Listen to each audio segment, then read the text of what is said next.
De manhã eu comecei a exposição de Gálatas. Nos próximos sermões que eu pregar pelas manhãs, eu vou expor a carta de Paulo aos Gálatas. Eu preguei no capítulo 1 inteiro de manhã. O tema foi: não abra mão do Evangelho. Agora nós vamos meditar num sermão, no versículo de número 11 de Êxodo, capítulo 12. Eu vou ler uma vez, a igreja segunda vez, nós todos juntos pela terceira vez. Assim diz a palavra do Senhor: desta maneira o comereis, lombos cingidos, sandálias nos pés e cajado na mão. Comê-lo-eis à pressa, é a Páscoa do Senhor. Vocês, igreja.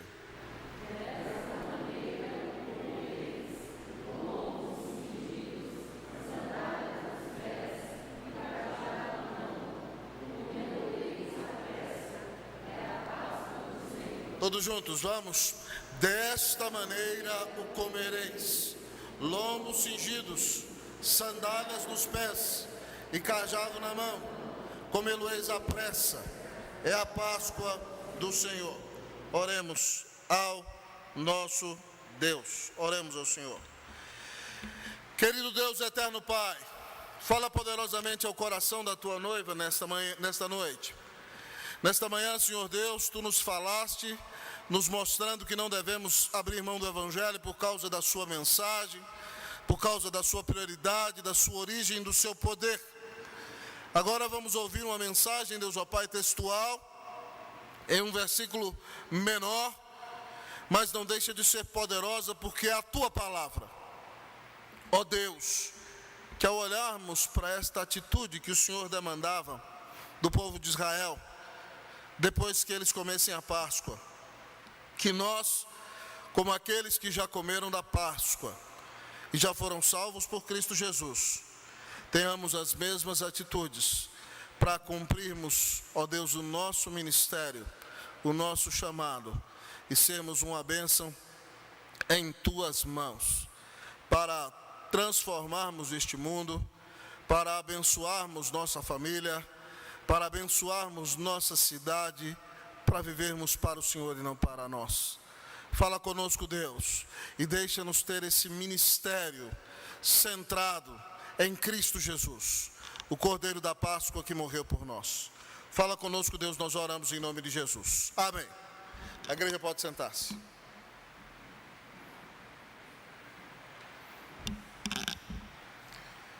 Você sabe o que significa a palavra Páscoa? Não venha me dizer: pastor, é aquela época que aparece um coelhinho e traz chocolate lá em casa uma vez por ano. Não, meu irmão. Pelo amor de Deus. Páscoa significa passagem ou passamento. E a Páscoa acontece pela primeira vez lá no Egito. Você se lembra que Deus levanta Moisés para libertar o povo de Israel no Egito? Eles estão há 430 anos e são escravos dos egípcios. E Faraó não quer deixar o povo de Deus ir. 9 pragas já foram enviadas, o Egito está em bancarrota. A colheita foi sacrificada, os animais foram destruídos, o próprio rio Nilo foi afetado, as pessoas tiveram peste, tiveram sapos dentro de suas casas, tiveram furúnculos em suas próprias peles. Mas o faraó não quis saber. E Deus diz: eu vou mostrar o meu poder sobre Faraó, e vou tirar o meu povo do Egito com mão poderosa. E Moisés ameaça o faraó dizendo que se ele não deixar o povo ir, no dia seguinte, todos os primogênitos do Egito morrerão. Faraó fica irritado e diz: saia e nunca mais apareça na minha presença. E como Deus prometeu, ele disse aos judeus que deveriam matar o cordeiro, molhar os umbrais de suas casas, as ombreiras de sua casa com sangue, e comerem juntos o cordeiro da Páscoa. O cordeiro da Páscoa significa que o povo de Deus é um povo salvo, é um povo perdoado, é um povo liberto. Deus matou o cordeiro no lugar do seu povo. E o cordeiro da Páscoa do Antigo Testamento simboliza o nosso cordeiro pascal, que é nosso Senhor e Salvador Jesus Cristo. Porque Ele morreu na cruz e nós fomos lavados com o seu sangue. Nós temos a vida eterna. E por isso, quando, amados amigos e irmãos, nós passarmos desta vida, nós não seremos lançados no inferno da ira de Deus, mas seremos levados para os céus, onde teremos um encontro vivo e pessoal com o Senhor. Então, para comer do cordeiro da Páscoa, você precisa ser do povo de Deus. Você precisa ser salvo. Hoje a cerimônia que nós fazemos na igreja, que substitui aquela antiga Páscoa judaica, é a nossa Santa Ceia. Come da Santa Ceia quem é da família de Deus, quem é salvo. Então aqui o povo tinha que fazer a sua primeira refeição da Páscoa, demonstrando que era um povo salvo, um povo lavado no sangue do Cordeiro. Nós também somos um povo salvo, lavados no sangue do Cordeiro de Deus, que é Jesus.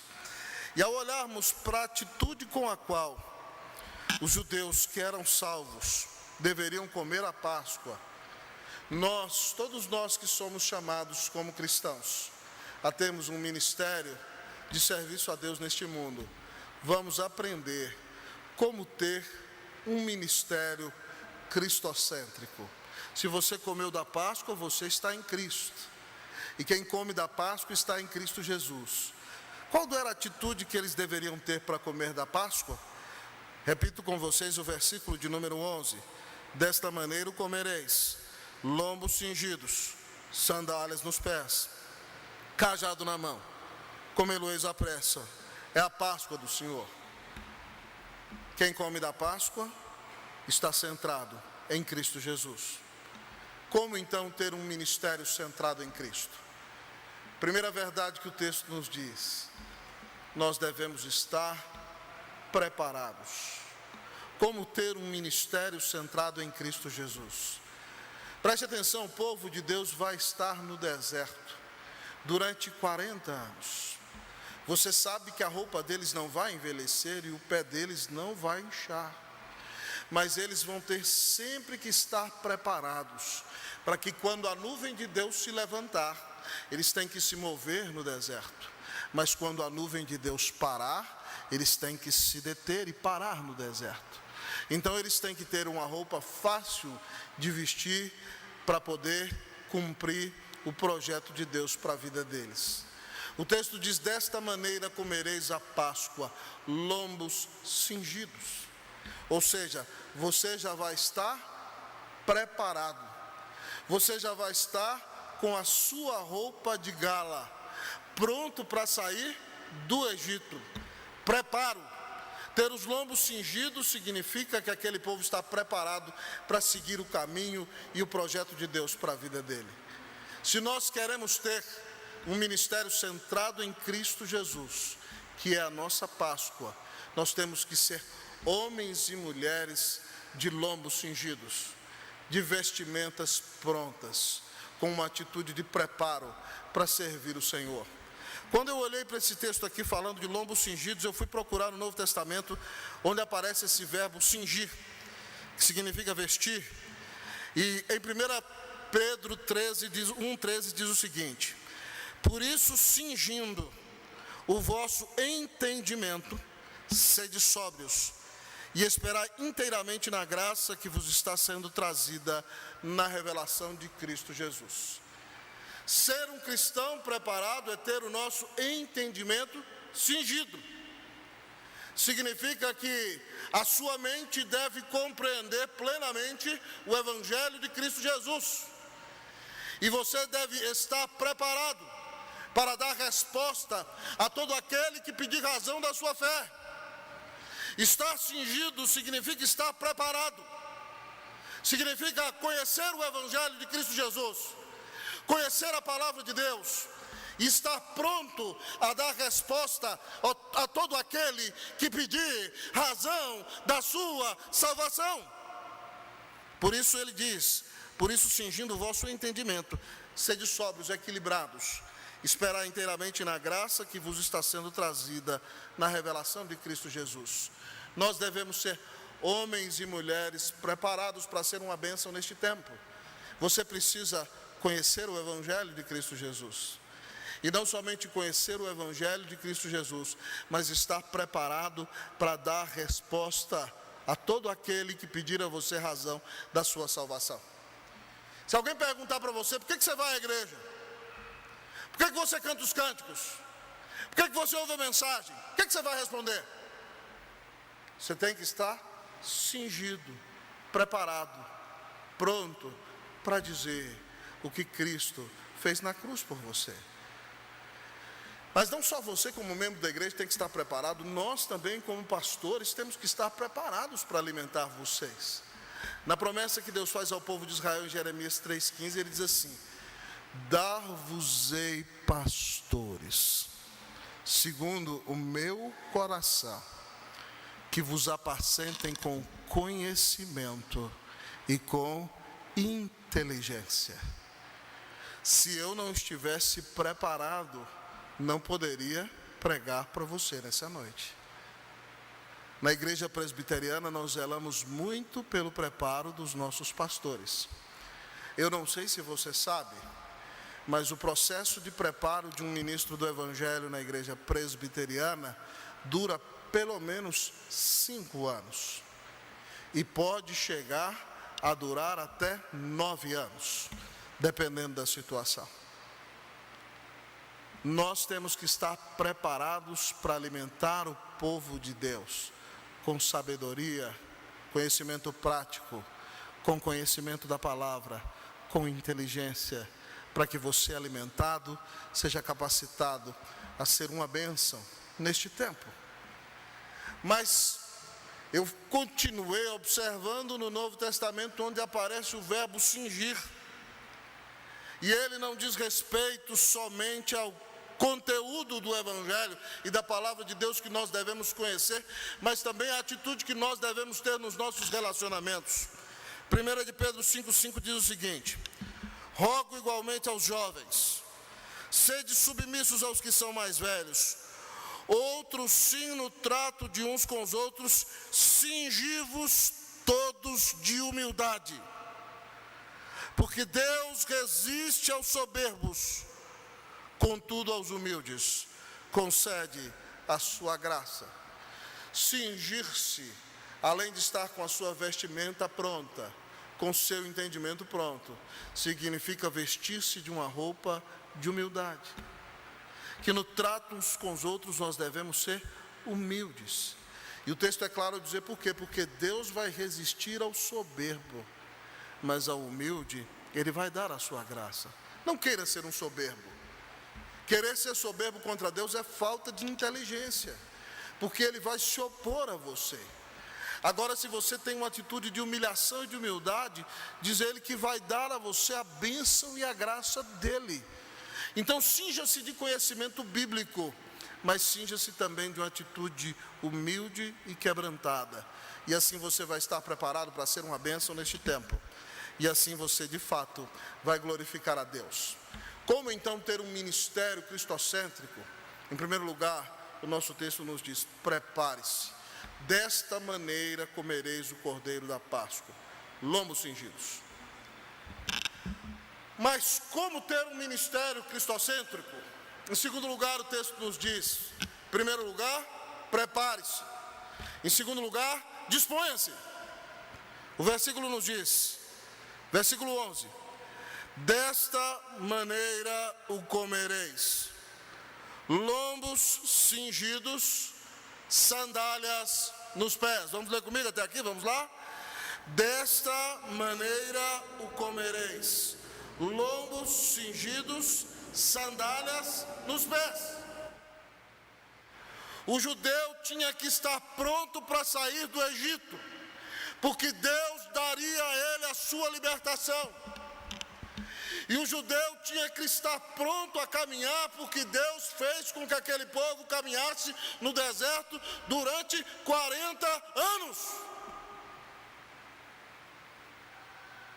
E nós, como cristãos, somos conhecidos como o povo do caminho, porque Jesus se auto-identifica como o caminho. Nós não somos daqueles que ficam, nós somos daqueles que vão. E aqui o texto diz que eles tinham que comer a Páscoa do Senhor como um povo perdoado, como um povo lavado no sangue do Cordeiro, como um povo centrado no sacrifício do Cordeiro. Eles deveriam comer com sandálias nos pés. Isso significa que eles têm que estar prontos para caminhar assim que Deus ordenar. Eles têm que estar prontos aí onde o Senhor mandar. Ah, meu querido amigo e irmão, você tem disposição para obedecer o chamado de Deus para a sua vida? Você tem disposição para ir onde o Senhor mandar? Você está disposta a ir, se necessário for, onde o Senhor quiser? Se Deus te chamar para ir para o Afeganistão, se Deus te chamar para ir para a China, se Deus te chamar para atravessar a rua, você está disposto a ir onde o Senhor te mandar pregar o Evangelho de Cristo Jesus? Nós somos o povo do caminho. O Senhor, quando deu a principal ordem que tinha que dar à igreja depois da ressurreição, Ele disse aos seus discípulos: toda autoridade me foi dada no céu e na terra. Ide, portanto, e fazei discípulos de todas as nações, batizando-lhes em nome do Pai, do Filho e do Espírito Santo, ensinando-lhes a guardar tudo quanto vos tenho ordenado, e eis que estou convosco todos os dias, até a consumação dos séculos. De uma maneira resumida, em Marcos 16:15, ele diz: ide por todo o mundo e pregai o Evangelho a toda criatura. Meus queridos irmãos e irmãs, todos vocês sabem que no início do meu ministério, eu fui pastor no Chile, do meu ministério ordenado. E quando eu estava formando aqui no JMC, um grande teólogo, dos mais respeitados deste país, soube que eu ia trabalhar no Chile. A igreja chilena tinha a peste de ser influenciada pelo liberalismo teológico. Então aquele grande teólogo se aproximou de mim e falou o seguinte: vai trabalhar numa igreja liberal? Está virando liberal? Eu falei: não, reverendo, eu não estou virando liberal, mas eu só não prego no inferno, porque lá ninguém vai se converter. Porque se convertesse, até lá eu iria pregar. Nós temos que ir aonde Deus mandar. Você tem que pregar o Evangelho a toda criatura. Foi uma bênção para nós irmos para o Chile. Qual é o chamado de Deus para você? Você acha que Deus te colocou lá naquela repartição pública à toa? Você acha que Deus te colocou naquele hospital à toa? Você acha que você está lá naquela universidade só para ganhar o seu salarinho, e ir para casa e viver a vida olhando somente para o seu próprio umbigo? Deus te colocou para ser uma bênção nesse mundo.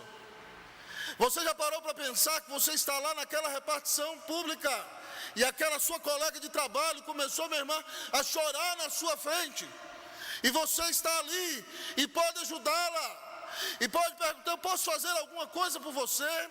Eu posso orar por você?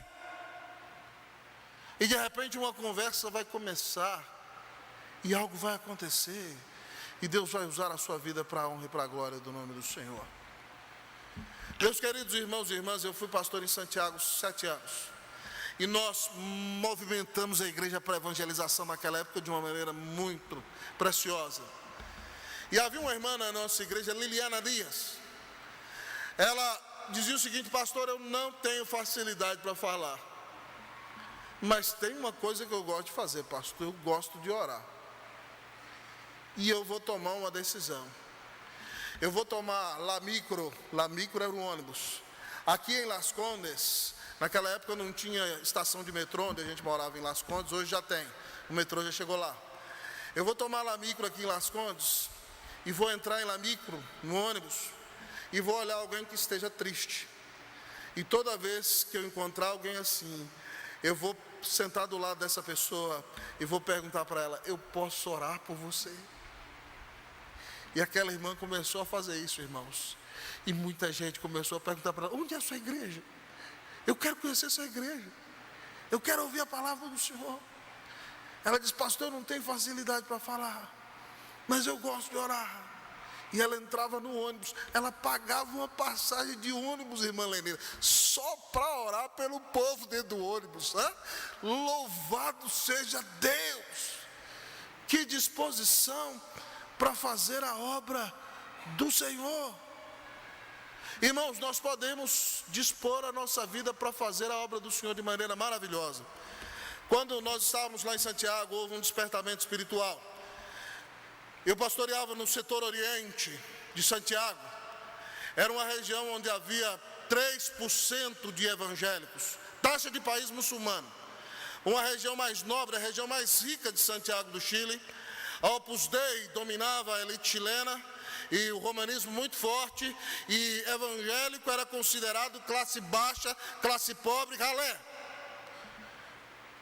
Algumas vezes eu tive a bênção de pregar o evangelho para algumas pessoas, vi alguns jovens se converterem, só para que quando eles se convertessem, os seus pais sabiam que nossa igreja era uma igreja protestante e eles eram proibidos de ir à igreja. Uma vez eu estava pregando na igreja, lá nós pregávamos de toga, era interessante. Eu pregando fervorosamente, igual estou pregando aqui para vocês, o púlpito no meio da igreja. De repente eu estou pregando, uma senhora entra, ajoelha e faz o nome do Pai no meio do sermão. E depois sentou, ouviu o evangelho, falou assim: essa aqui é a igreja romanista? Não. Mas ela: não, mas eu vou ficar até o final. E ouviu a mensagem. Mas era algo assim impressionante, era um campo muito desafiador, irmãos. E o que é que nós tivemos que fazer ali? Nós juntamos os evangélicos ali. Então nós trabalhamos, os anglicanos do Chile são mais evangélicos do que os brasileiros. Então os anglicanos, os batistas, os presbiterianos, os assembleianos, nós nos reuníamos ali para evangelizar. Criamos um ministério ali chamado Uno em Cristo. E cada 5 vezes por ano acontecia um culto, ou no Cerro Santa Luzia, ou em alguns grandes eventos. E aí eles começaram a me botar a pregar como conferencista na maioria daqueles cultos das igrejas evangélicas. Mas aconteceu um fenômeno interessante. Além dos pastores reunirem as igrejas, 500, 600, 700, 1000 pessoas às vezes. Eu devo ter pregado uns 5 cultos daqueles lá. Os jovens se uniram. E o que aconteceu era o seguinte: todo mês de julho havia um grande colégio luterano no bairro de Las Condes. E eles nos emprestavam o colégio, então os jovens se reuniam e toda manhã havia um congresso de jovens. Eu estava sempre lá pregando. Um dia pregava o pastor da Batista, o outro da Anglicana, o da Assembleia, o da Presbiteriana. E à tarde os jovens saíam para a rua para evangelizar. Irmãos, aquilo era um movimento que impactou o Chile. A TVN, que era o principal canal de televisão do Chile, os meninos botavam uma blusa de frio amarela, um polerón, e dizia assim: Jesucristo te amou. E em cada semáforo de Santiago, os jovens faziam um teatro de 3 minutos da crucificação de Jesus, enquanto outros distribuíam folheto, enquanto eles estavam fazendo o teatro de Jesus crucificando e mostrando aos pecadores. Criavam estações de oração na rua e oravam pelas pessoas na rua.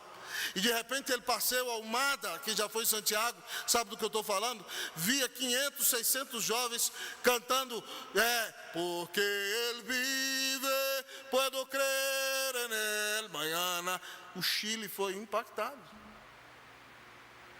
porque jovens resolveram se dispor para fazer a obra de Jesus.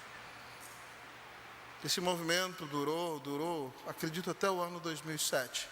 Mas pastores saíram desse movimento. Cada uma das igrejas evangélicas colheu pastores, ministros, pessoas que estão consagradas a Cristo Jesus. Porque nós nos dispusemos, nos humilhamos, estivemos dispostos a caminhar com os outros e pregamos o evangelho. Deus fez aquela obra ali. Você está disposto a se colocar nas mãos de Deus? Há pessoas que só você conhece. Eu não posso pregar para os colegas de trabalho do Mateus.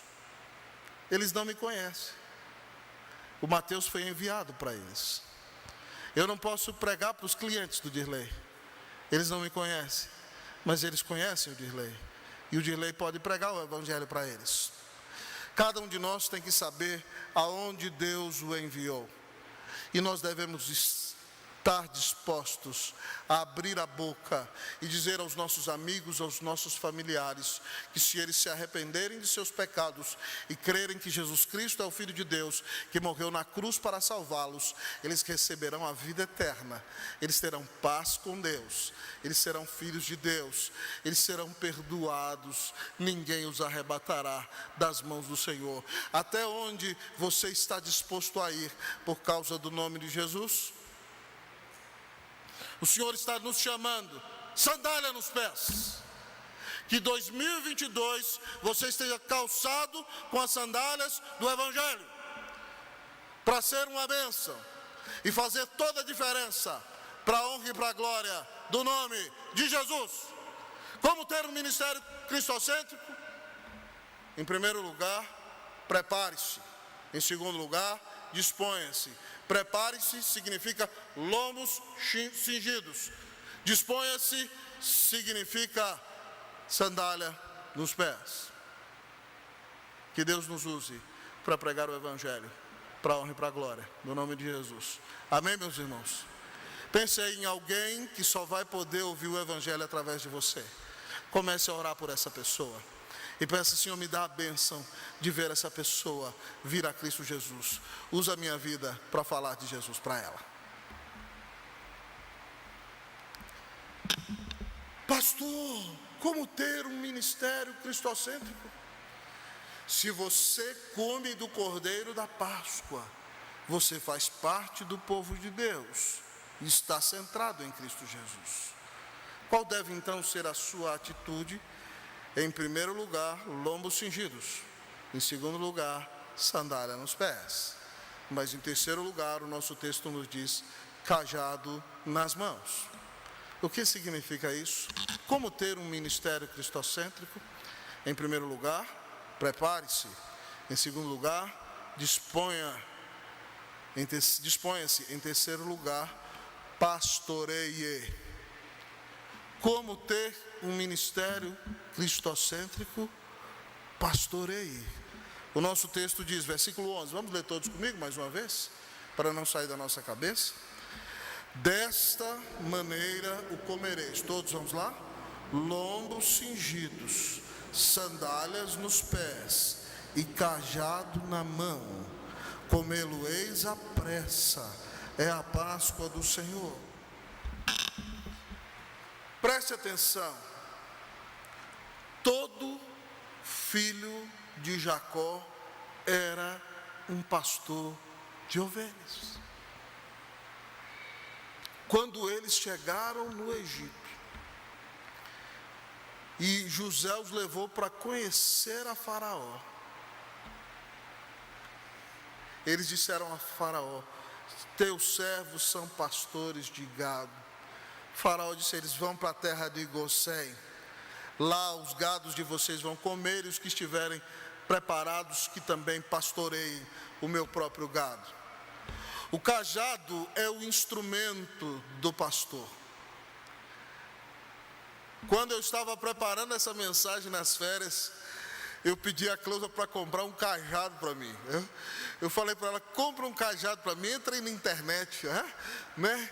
Só que os cajados, só tinha cajado de plástico para chegar dessa semana. Os melhores cajados custavam mais de R$300 e de madeira. Eu falava assim, eu vou pregar esse sermão com um cajado na mão, né? Eu queria estar com um cajado aqui para você ver como é que era. Deus me deu essa mensagem, eu estava lendo a Bíblia. Então eu não estou com um cajado aqui. Mas você pode imaginar comigo. Qual era a função do cajado para quem cuidava de ovelhas no Antigo Testamento? Primeira coisa, ovelha não é um animal que enxerga bem. Então ele precisa se guiar pela voz do pastor.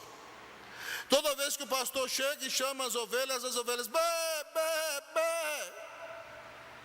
Mas o pastor não consegue ficar falando o tempo todo.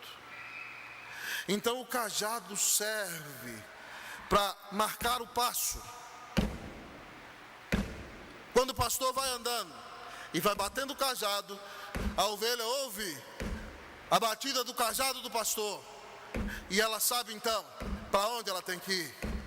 Cajado na mão, pastorear alguém significa dirigir essa pessoa com a palavra de Deus. Mas o cajado, além de bater no chão para que a ovelha ouça e saiba para onde deve ir, o cajado é uma haste curvilínea lá em cima. Pastor, qual é o objetivo do cajado ter aquela curvinha? Como você já viu, a ovelha tem dificuldade de ver. E de repente ela pode estar em perigo, caindo num precipício e não está percebendo. E o cajado do pastor é grande, então a ovelha corre perigo. Ele toma o seu cajado e com aquela parte curvilínea, então ele pega a ovelha pelo pescoço e a livra de cair no precipício. O cajado é o instrumento do pastor para proteger a ovelha de grandes tragédias, para livrá-la de cair no precipício. Mas o cajado tem uma outra função. A função do cajado é tríplice. Então a primeira é dirigir, a segunda é proteger, mas a terceira função do cajado é disciplinar. Porque ovelha é uma bênção, dá lã e leite, mas ovelha morde e dá coice. E às vezes as ovelhas poderiam ficar rebeldes contra o pastor. Então o cajado tinha a função do pastor tomá-lo quando a ovelha estava dando muito coice, mordendo muito. Ele tomava o cajado e colocava na junta da perna da ovelha, e com um movimento pequeno ele deslocava a perna da ovelha, e a ovelha já não poderia andar mais por si mesma, e ela então precisaria ser carregada pelo pastor. Então o pastor a colocaria no peito, e ela sentiria o cheiro do pastor, e sentindo o cheiro do pastor, ela deixaria de ser rebelde e reconheceria quem está cuidando dele. E quando a perna dela estivesse restaurada, ela deixaria de dar coices e deixaria de morder. Essa é a tríplice função do cajado. Irmão, eu e você fomos chamados para cumprirmos a missão. Eu tenho o ofício de presbítero docente, de pastor. Mas cada um de nós, como cristãos, somos chamados a pastorear a outros em nossos relacionamentos. Qual é o cajado que nós temos para fazer isso? O nosso cajado é a palavra de Deus. Nós vamos abençoar e discipular aqueles que estão ao nosso redor com esse cajado. É esse cajado que tem que andar nas nossas mãos. Então, quando as pessoas que estão ao nosso redor não souberem para onde ir, nós vamos bater o cajado no chão, e elas ouvirão o som do cajado e saberão o caminho por onde devem seguir. E quando as pessoas que estão ao nosso redor vierem a correr perigo e estiverem caindo no precipício, nós usaremos o cajado da palavra de Deus para livrá-las do precipício da morte com a mensagem do Evangelho de Jesus. Mas quando as pessoas se rebelarem contra Deus e contra nós mesmos, nós com amor usaremos o cajado da palavra para confrontá-las em seus pecados, para que elas se voltem para Cristo Jesus e caminhem conosco conforme a palavra de Deus. Preste atenção, meu querido amigo e irmão. Na igreja nós temos pastores e presbíteros, mas cada um de nós foi chamado a cuidar do seu próprio irmão. Não somente eu tenho que ser o pastor de vocês, mas vocês também têm que pastorear uns aos outros. Então, se você vê que o seu irmão está andando por um caminho errado, você pode pegar a palavra de Deus e ler com ele e chamá-lo de volta para o Senhor. É sua responsabilidade, é seu dever como cristão. A Bíblia diz que todos nós somos sacerdotes. Se você vê um seu irmão desviando-se do caminho do Senhor, você pode sentar com ele e falar: vamos estudar a Bíblia. E você vai começar a estudar a Bíblia com ele uma vez por semana e vai trazê-lo de volta para o caminho do Senhor. É sua responsabilidade, se você é cristão. E se você vê que o seu irmão está andando por caminhos errados, você vai abrir a Bíblia para ele e vai dizer: olha, o que você está fazendo desagrada a Deus. Arrependa-se, mude de vida. Cristo morreu por você na cruz. Nós só levamos os problemas para o pastor e para os presbíteros e para o conselho, para a disciplina, depois que nós não conseguimos resolver no âmbito pessoal. Porque a Bíblia diz que se eu vi o meu irmão pecar, tenho que ir entre eu e ele só. Está lá em Mateus 18. Geralmente quando alguém vem falar comigo: pastor, fulano está cometendo tal pecado, eu falei: você falou com ele? Não. Eu falei: então nem venha me falar. Primeiro a sua responsabilidade é falar com ele. Se ele não te ouvir, a Bíblia diz: leva 2 ou 3 testemunhas. Se não te ouvir, aí você leva para a igreja. Mas se nós tivéssemos essa responsabilidade, irmãos, como a igreja cresceria? Você precisa entender que você não tem que viver olhando somente pelo seu próprio umbigo, mas você é responsável também pela vida dos seus irmãos que estão ao seu redor. Se cada um de nós entende que todos nós como cristãos temos um chamado ao pastoreio, como todo judeu tinha que ser um pastor de ovelhas, nós temos que pastorear uns aos outros.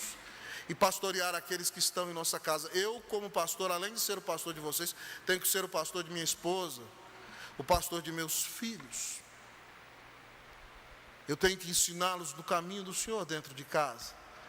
Mas não somente eles também têm que ensinar uns aos outros. E assim, juntos na caminhada cristã, com o cajado nas mãos, usando a palavra de Deus, nós vamos fazer discípulos. E vamos fazer toda a diferença para a honra e para a glória do nome de Jesus. E qual é a nossa esperança, pastor? É aquele que nos prometeu o seguinte no Salmo 23:4: ainda que eu ande pelo vale da sombra da morte, não temerei mal nenhum, porque tu estás comigo, a tua vara e o teu cajado me consolam. Como ter um ministério cristocêntrico? Prepare-se, disponha-se e pastoreie. Lombos cingidos, sandálias nos pés, cajado nas mãos. É isso que diz o nosso texto da palavra de Deus nesta manhã. Pastor, mas quando nós falharmos, qual é a nossa esperança? A nossa esperança está naquele que nos amou e deu sua vida na cruz para nos salvar. Hoje de manhã eu preguei em Gálatas e o versículo de número 4 diz que Jesus é aquele que a si mesmo se deu pelos nossos pecados para nos desarraigar deste mundo perverso, segundo a vontade de Deus, para a glória de Deus. É porque Cristo morreu na cruz por você, que você pode pedir perdão pelos seus pecados, ser reconciliado com Deus. E como alguém que foi salvo por Cristo Jesus, você então vai ter uma vida cristocêntrica, um ministério cristocêntrico. Portanto, prepare-se, disponha-se e pastoreie. Lombos cingidos, sandálias nos pés, cajados nas mãos. Que Deus nos abençoe, em nome de Jesus. Amém.